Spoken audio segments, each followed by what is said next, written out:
Le premier tour du scrutin présidentiel du 22 février 2020 s'est achevé sur mobilisation massive des électrices et des électeurs en ma faveur.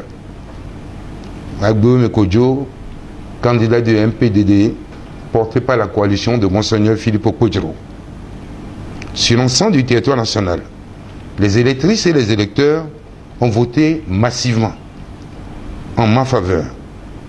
Au regard des résultats que nous avons compilés à travers les procès-verbaux en notre possession, nous avons gagné cette élection présidentielle du 22 février 2020 au premier tour avec un score oscillant entre 57 et 61%.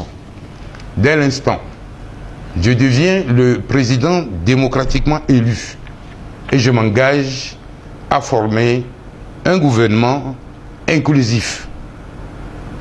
Je saisis cette opportunité pour féliciter Faure Essozinang Gnassingbé, qui devient le premier ancien président de la République vivant dans l'histoire, et l'inviter chaleureusement à un sursaut patriotique afin que le transfert du pouvoir puisse se faire dans les règles de l'art et de manière pacifique.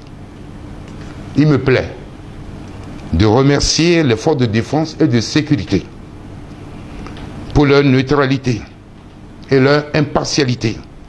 Et je m'engage à respecter scrupuleusement dès ma prise de fonction les promesses de campagne que j'ai formulées. Je renouvelle encore mes remerciements donc aux populations togolaises pour leur mobilisation et leur détermination.